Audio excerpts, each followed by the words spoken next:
9వ తరగతిలోని 9వ పాఠమైనటువంటి కోరస్ పాఠ్యభాగ రచయిత సలంద్ర లక్ష్మీనారాయణ గారు. పాఠ్యభాగ వివరాలు. ఈ పాఠం ఏ ప్రక్రియకు చెందిందంటే వచన కవిత ప్రక్రియకు చెందింది. ఈ పాఠం వచన కవిత ప్రక్రియకు చెందినది. ఛందో నియమం లేని స్వేచ్ఛా కవిత్వం వచన కవిత.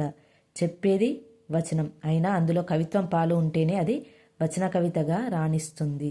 ఇది భావం ప్రధానంగా కవితాత్మక పంక్తులతో సాగుతుంది. వచన కవితలు వస్తువు, అభివ్యక్తి, శిల్పం ఆధారంగా ప్రతిభావంతమైనవిగా గుర్తించబడతాయి. ఈ పాఠం సలంద్ర లక్ష్మీనారాయణ రాసిన చావు గీతం కవితా సంకలనంలోనిది. కవి పరిచయం. సలంద్ర లక్ష్మీనారాయణ నిజామాబాద్ పట్టణంలో జన్మించాడు.